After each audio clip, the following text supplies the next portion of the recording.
What's up, everybody, and welcome to ITG Daily, the show that brings you the hottest in gaming news. I'm Drew Bosley, that's Scott Savage, and you can join us at InsideTheGame.ca, YouTube at Inside the Game Official, 212 platforms around the globe, thanks to our friends of Fired Up Network, just like SoundCloud, and of course, those TV streaming platforms around the world, ESTV, Amazon Prime, Samsung Plus, and a whole lot more. Scott, there's a whole lot to talk about on today's show. What is it? That's right. We have Insomniac might be working on a third game, and that's exciting to everybody. The PlayStation 5 Pro may have some details coming soon. Jabba the Hutt is in Star Wars Outlaws, and PlayStation Project Q details have come out. Lots to talk about. Let's dive in. Scott, topic number one starts us off with a hot one. It looks like Insomniac is working on a third game alongside Spider-Man and Wolverine. This is Andy Robinson over at VGC. PlayStation Insomniac Games is working on a third unannounced title in addition to the Spider-Man 2 and Wolverine games. That's according to a live stream held by the Full Sail University last September, which is just now being circulated on social media. In the stream, project director Aaron Eberhard claimed they are helming an unannounced project at the studio. Scott, no big surprise really, I guess, but you do think they're pretty heads deep at this point getting Spider-Man 2 taken care of and wrapped up and buttoned up because it's not that far away. And then Wolverine probably coming out next year with fingers crossed is kind of what really we're hoping for. But if they split up into two teams, I think that's very possible at this point. And then now they're working on an unannounced project, but here it is. This is actually my first AAA game project now, says Aaron. I'm the project director here on an unannounced project. I'm very excited to be actually making games now. This is a bit of a weird one, but this is because he kind of left and then now he's back. So it's kind of a weird situation here, but understandable. He's excited to be back into the world of making games, which is always cool to have people return, right? So if you don't, for Insomniac, no doubt. Well, absolutely, right? Aaron joined Insomniac just before the studio began advertising for a multiplayer project. Insomniac is officially working on a pair of Marvel titles, but it's best known for the Ratchet & Clank series, the latest entry, which was released in 2021, which is a fantastic game. Scott, Rift Apart would be that title. And it's coming to PC here just shortly. Outside of those franchises, Insomniac also worked on 2014's Xbox exclusive Sunset Overdrive. One of my favorites. Dude, it's a great game. It was a ton of fun. In 2021, Sunset Overdrive was successfully registered by Sony at the United States Patent and Trademark Office. Although the trademark registry isn't indicative of any plans to revive the game, it kind of does coincide with it coming around with Aaron coming back to the studio, right? That's the other thing. Yeah. Scott, we talked about Sony here and PlayStation gearing up towards this games of service model. They have, at this point, was like 14 of these games in development. Yeah, an obscene amount. Absolutely. Insomniac, though, has to be working. If this is the multiplayer game, you have to think lives of service, don't you? I think so, yeah, because we know that is Sony's plan, so this fits in well. But I wonder, the matter of IP still is such a mystery. Could this be some Sunset Overdrive kind of side spin-off? That seems very unlikely to me. But this is such a respected development studio. I want to think that maybe there's a huge name behind this. Maybe it's a big IP. Do you think it's something that they're building off of, or where I'm kind of going with? I don't think it is Sunset Overdrive either. It would be kind of cool to see that come back. It had a multiplayer component when it was on Xbox, right? And it was a ton of fun. I thought the game was a ton of fun, and you can see where the future of Spider-Man kind of laid its path moving forward. But when we get into what their next project is, this unannounced multiplayer project, I think we're going with a brand new IP. I think they're building something from the ground up that will hopefully have legs and stick around, because they are, like I said, gearing towards that games of service, that live service model that they've been talking about for so long, that we're supposed to have 12 of them or 10 of them by 2025. Like, that's not that far away. So how far along then has this been in development? Where are they at with it right now? And how soon do we actually start to see something on it? We talk often too, but we don't want to see something too early and then just sit around for years to come. Going back to Xbox, talking about Fable, right? We go to Ubisoft, we talk about Skull and Bones, we talk about Beyond Good and Evil 2. There's so many titles we've seen so early and then have to get reworked. When you're thinking games as a service model, there's going to be a lot of changes throughout production going, hey, this is a great idea, but it just doesn't quite fit here. So maybe we should kind of back things up a little bit and readjust it and whatever. But I don't know. It's Insomniac, man, and they've been on fire lately. Spider-Man, Miles Morales, Ratchet and Clank. Like, at this point, I haven't been let down at all. So like, I kind of have pretty high hopes going in here with whatever this multiplayer project looks like. And hopefully we see something soon. There are rumors of a PlayStation showcase as well, Scott. I think we see it there. Oh, that would definitely be the time for that. And it would be a perfect venue to show this off. I'm thinking Insomniac, all these superhero games that they absolutely nail. Can we give them another? Is there another character perhaps? Can we give them an original character? I would trust basically anything coming out of Insomniac at this point. No, absolutely, right? I'm wholeheartedly all hands in on Insomniac. If whatever you want to give me, I will take, and we'll see what we can do with it and have a good time, probably, because, like I said, we're getting into Spider-Man 2 here, which is just around the corner. Wolverine, we're guessing, is next year, fingers crossed. Yeah. But all these Marvel titles, do you think it's another Marvel game, or are they just going to branch out and give us something new? Are we getting that Marvel fatigue, Scott? I think it would be wise to steer away from Marvel just for this time because of that fatigue. The same kind of Marvel movie kind of fatigue that everybody's experienced as well. Yeah, no, I agree. I think this is going to be in for a brand new IP. I'm pretty pumped to see what can come out of this, and it just seems weird. This was announced in 2021, and we're just getting word of it now. Yeah, I don't know. Let us know over on Twitter at the official ITG. What are you hoping for from Insomniac for this multiplayer game? Scott, we're only 3 years into the PS5 life cycle, but it sounds like it's time for an upgrade. According to Mike Straw over at Insider Gaming, the PS5 Pro release date and plans for a new console is coming up. The PS5 Pro is aiming for a November 2024 release date. According to a new report from Key to Gaming, the PS5 Pro, codenamed Project Trinity, is already having demo events held to showcase improvements. It's also stated that the majority of the studios will receive development kits by late November 2023. As far as specs are concerned, those, according to the reports, have been a little tough to obtain. However, two things that they do know are that the PS5 Pro will feature 18,000 MTs of memory and 30 WGP workgroup processor. What that stands for. Performance targets for the PS5 Pro include new improvements to first frames per second, of course. We're also going to get a frames per second stability performance for 4K resolution and 8K performance mode and accelerated ray tracing. The last thing mentioned in the report was that the PS5 Pro is likely to be the last major hardware release for Sony for the current generation. After that, of course, everything's going to shift to the PS. Come on, guess, Scott. 7? No, PS6. Like, no big shocker there.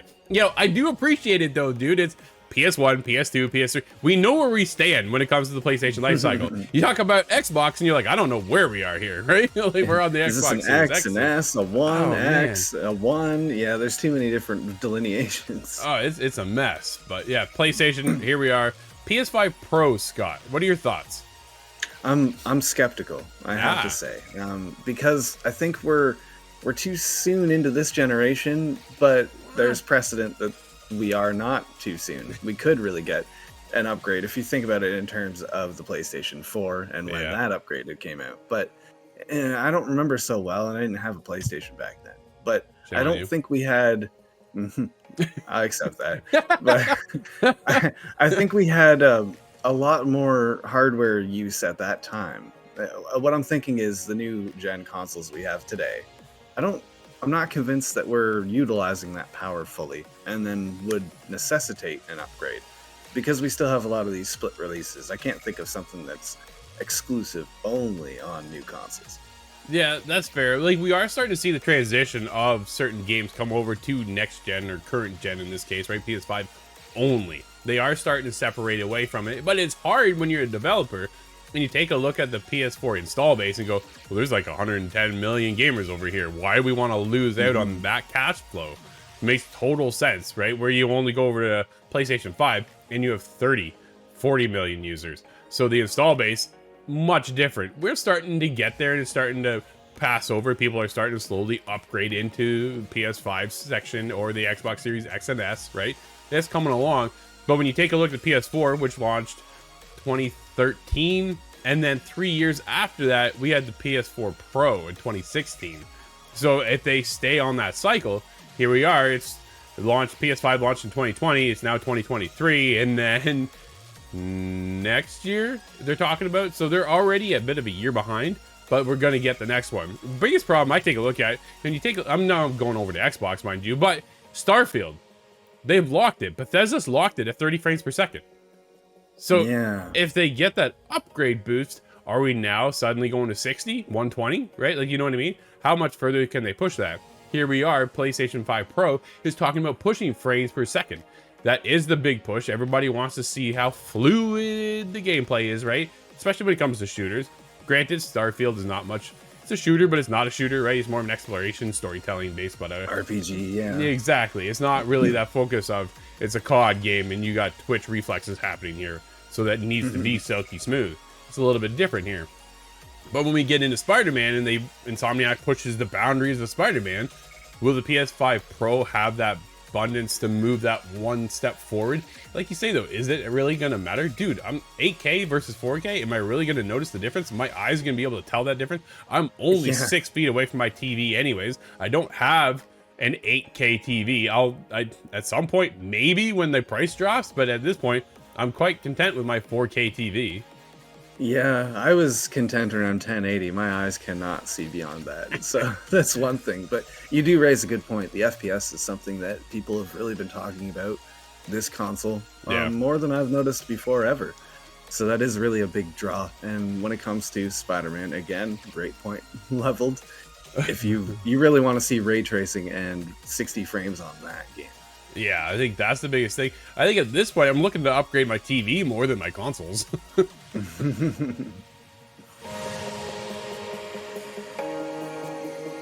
Scott, the next topic is the hot one. We're pretty excited for this one. It's coming out in 2024. It's Star Wars Outlaws, which will allow you to even betray Jabba the Hutt. Dude, this is cool. Excellent. This is Rebecca Valentine over at IGN. Developers from Ubisoft Massive and their compatriots over at Lucasfilm shared a number of new details just the other day at IGN at San Diego Comic-Con regarding Star Wars Outlaws and the two locations revealed for the game thus far, the Moon, Tashara, and Tatooine, including, yes, that you can both work for and betray, if you want, Jabba the Hutt. Dude, did you ever expect that one to come around? Working for Jabba sounds like exactly what I want to do as an outlaw. I don't particularly like the guy myself, but I am in the gray area of the Force, I think. Speaking to IGN, director Julian Garetti says that Tachara is inspired by Eastern African savanna and was specifically designed with the herring K. Vess speeder. Dude, which is awesome. We're gonna have this land traversal going on with you can actually have their speeder, which yes is at least somewhat customizable, she says as well. Yeah, with lots of wide open plains. The team even visited Tanzania for inspiration, which I thought was so cool. It's funny when you get some of these backstories on the developers and what they do to actually research some of the things they do to implement in the game so that we feel like it is a believable place that we are in, right? I often think of the team over working on Forza Horizon Playground Games. We'll go on location, we'll go on set, and I remember them saying that they just pointed a camera into the sky and let it record for 24 hours, and that's the game, right? Things like that. And here we are, Ubisoft doing something somewhat similar. Quote, we start off with the biome, in this case Southeast African biomes, as an inspiration, and then put a twist on it to make you feel a little bit alien, end quote. If you think of the first shots, maybe not even the first shots, but the first shots of Tatooine, beautiful, recognizable architecture, but two suns. For us, it's having the huge mountain and carved into it, into the Aberdeen of the mountain. The crystalline substance is a city, and these outcroppings of orange, very reflective material. That's what brings the really alien nature to it. Familiar, but fresh. Scott, I'm pretty excited for this, dude. This is going to be a huge game, I think, next year. Oh, absolutely. I'm really hoping this sticks a landing and becomes Game of the Year conversation because Ooh. everything that I've seen of it so far just has me super excited. Absolutely. Lucasfilm senior creative executive Matt Martin then stepped in to mention that Lucasfilm's 80 to 20 rule of designing locations that are 80% familiar but 20% alien or fantastical. That's a good take. I like that little insight, Scott. Right? You get that somewhat. Yeah. We know this area, but yet it's still something fresh and new, which is pretty cool. Quote, when we first thought about where to bring Kay, Garrity said, Lucasfilm games encouraged us to create our own locations, and Tashara was born out of that challenge. How would Massive build that open world, that hive of scum and villainy? End quote. Dude, I love the idea that we are an underground organization going in here, and yeah, we're just an outlaw. What a twist that we're not so used to. We're always some kind of Jedi when it comes to Star Wars, which, granted, who doesn't want to be that Jedi and have that power, right? Like, Cal's story is fantastic. I love that game. But this is a new spin on the Star Wars franchise, and I'm very excited to get in. Well, one thing that really struck me about Battlefront games is that you're not the main headliner actor that we all know. You're just one of the little guys. And I like this idea too. One of the little guys, but on the dangerous side. And I'm more of the shoot first kind of person, so I think I'm gonna like this one. We'll also be spending a lot of time at Jabba's palace. It sounds like running missions for the Hutt himself and navigating the criminal underworld he's at the center of. And yes, it's possible not just to work for Jabba, but also betray him, which of course has its own set of consequences. Dude, I'm so excited to see where this goes. This is coming next year. We have to wait next year. Scott, what do you think the release window lines up for next year for us for Outlaws? I was just wondering that. I'm thinking I want to cautiously say summer. Fair enough. Because yeah, gives a full year. Yeah, it does, right? But what else is in their repertoire to launch next year? We're getting Assassin's Creed this year. We're getting Avatar this year, and then we're gonna go on a bit of a break. Do you think? And then the next big game out of them would be Prince of Persia. That's not gonna hit for everybody though. I don't think, right? I think that's the other side of it too. It's gonna hit for some, but not quite for everybody. It comes out in January. You get that in there quick and early. Everybody has a good time, and then honestly, it'll be forgotten by the time Game of the Year discussion comes around, which is sad to say. But I guarantee that's what's gonna happen because it is so early, and where you kind of tend to talk about things on the later half of the year because it is so fresh. So when we get into Game of the Year discussion, it'll be interesting to see what that lines up for next year. I know we're on fire for this year, but next year, as it lines up, do you get Prince of Persia? Do you get Skull and Bones and then Outlaws? Like, is Outlaws the big get? But now we also talk about Red coming in for Assassin's Creed being their big blockbuster of next year as well. I'm like, man, you're going to have two big titles going head to head from Ubisoft with Star Wars Outlaws and Assassin's Creed Red. But I know some people started to phase off of Assassin's Creed, so maybe Outlaws is that new fresh spin that we're looking for. I'm thinking that's the big seller next year. Outlaws. Everybody loves Star Wars. Summer, you think? I think they... What if they switch it up? We get Assassin's Creed first, and we get Outlaws, say, October, November. Yeah, the holiday release always makes sense. So that could be a big seller in that time, too. That does make sense. And that often is the motivation. Well, that's just it, right? They want to line up for that holiday season. But then we've seen other games, too, release in the quiet months, which is very hard to come by at this point anymore. But when they do drop, because there isn't much else to play, people just jump all over it. I think people are going to jump all over Outlaws to start with. But if you have a quiet month where there isn't really anything heavy hitting, people are looking for something to play, they're going to pick it up regardless, just because they need that. I need something to play. What else am I going to get? Well, here's this new Star Wars game. It's brand new. I hear the rumblings going on, and there's nothing out this month. I'll spend my money on that, and it just skyrockets. So maybe we do get it summer. So many questions, man. I want to know more.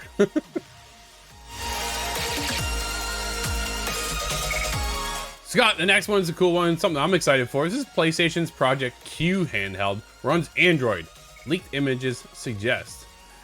Jordan over at VGC says, several images of PlayStation's upcoming Project Q handheld have appeared online. The images, which were initially posted on Imager and then later circulated on social media, show the handheld as well as some internal components of the machine.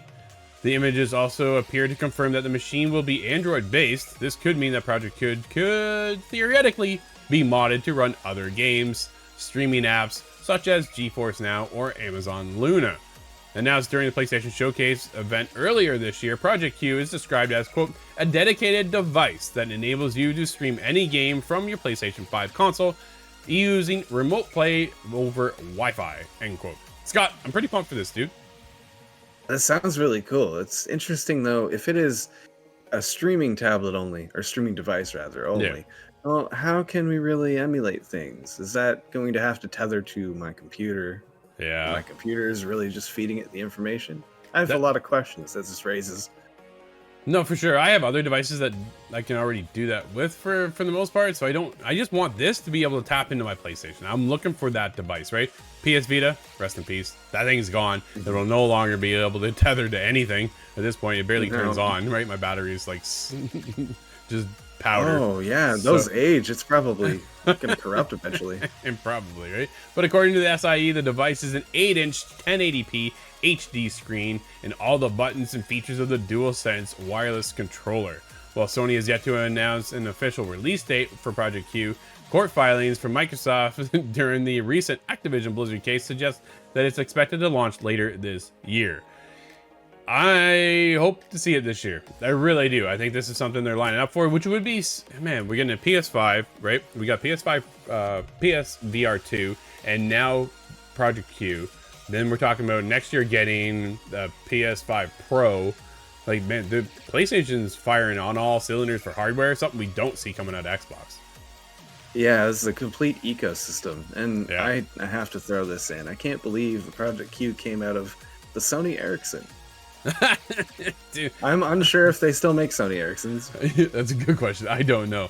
But I am excited. I want to go hands-on with this thing. How does it feel? How easy does it connect to my PS5, right? Can I just sit back? Often at night, what I'm doing right now is I'm tapping in through remote play from my iPad in order to tap into my PS5. So heading to bed, dude, at night, I'll sit down and I'm on Hogwarts I'll just run out and do a side mission, right? And away I go. Or if my kids are on the screen on my TV and they're playing the Xbox or something else, or they're watching TV, I can then tap in regardless and just away I go play my PlayStation games. It's something like that. We kind of wondered if we were ever going to get a PS Vita 2, and apparently we're not. We're going to get this instead. I was hoping for the PS Vita 2 because I want to be able to take it on the go, right? Tapping into Wi-Fi, we are going to be restricted to what our capabilities are. And when you talk about an Android device, you have to be tethered here with this Wi-Fi because it's only a streaming device. That's the other side of it. So depending on where your location is, it's not like you can just go down to the park and start playing. It's kind of limited that way. Where we've seen the rise of the Switch just kind of take over, Scott. Scott, today's releases are all for you, my friend. What do you have? That's right, they are. We have Super Catboy on PC, Spectre on PC, Space Cats Tactics again on PC, and Smash Dungeon as well on PC. It's a day for me. Dude, cats, and more cats. Too funny. Well, that'll wrap up today's episode, everybody. Thank you so much for hanging out with us. This has been ITG Daily, the show that brings you the hottest in gaming news. We'll be back again tomorrow. I'm Drew. That's Scott. We'll see you inside the game.